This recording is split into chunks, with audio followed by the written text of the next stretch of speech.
All right, today we are getting into a really fascinating character, the Knight of Cups.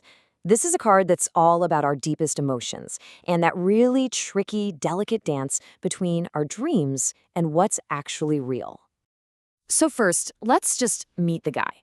Take a look at this classic image. You can see right away he isn't some fierce warrior charging into a fight, right? He's moving quietly, gracefully.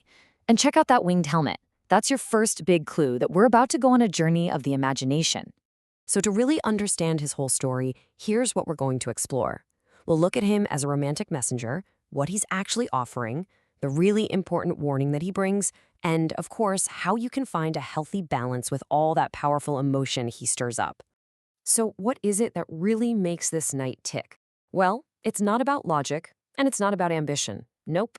It's all about the undeniable pull of emotion. You can think of him as the poet, the artist, that really sensitive soul that honestly lives inside all of us. You know, this line from the pictorial key to the tarot just hits it perfectly. He's not just some daydreamer with his head in the clouds. His visions are so sensory, so vivid, that they practically blur the line between what's real and what's imagined. They haunt him. So when the Knight of Cups rides into the picture, he is not just hanging around. He almost always shows up with something in his hand. An offer, a message, some kind of invitation. Let's dig into what that might look like for you. Traditionally, his arrival is seen as a proposition. Now, this could be a literal, down-on-one-knee kind of proposal, sure, but it could also be a new creative project, or really any kind of invitation that speaks directly to your heart, to your passions. His appearance means something new is just over the horizon. At his absolute best, the Knight of Cups represents that part of us that writes poetry, that paints from memory, the part that is not afraid to feel things and feel them deeply. He is the total embodiment of our creative and romantic potential.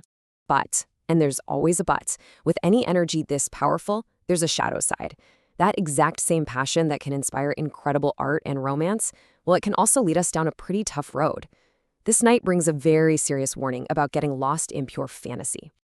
This quote is such a powerful reminder of the knight's potential downside. His romantic energy can be so intoxicating, so all-consuming, that it can just completely cloud our judgment. And that leaves us really vulnerable, mostly to our own feelings. And this chart illustrates that duality perfectly. It's a fine line, isn't it? Deep romance can so easily tip over into melodrama. A powerful imagination can become just unrealistic fantasy. And that beautiful, refined sensitivity, yeah, that can sour into being moody and temperamental. It's the exact same energy, just completely out of whack. And when this energy is really out of sync, when it's reversed, it can turn into emotional manipulation and a whole lot of broken promises. You know that charming person who says all the right things but never ever follows through? Yep, that is the shadow of the Knight of Cups in action. So, the big question is, how do we embrace this knight's beautiful, poetic side without falling into all of his traps? Well, the key is really about recognizing that energy, whether it's in you or in someone else, and then consciously working to find that balance. And that brings us to the most crucial question you have to ask yourself. Is all this emotional energy actually helping the situation, or is it hurting it? Is it inspiring real creativity and genuine connection, or is it just fueling drama and stopping any real progress? So if emotions are running super high and it feels like drama is just everywhere, that's a huge red flag that this energy needs to be balanced. It's time to ground those fantasies with a really healthy dose of realism and just plain old common sense. But what about the flip side?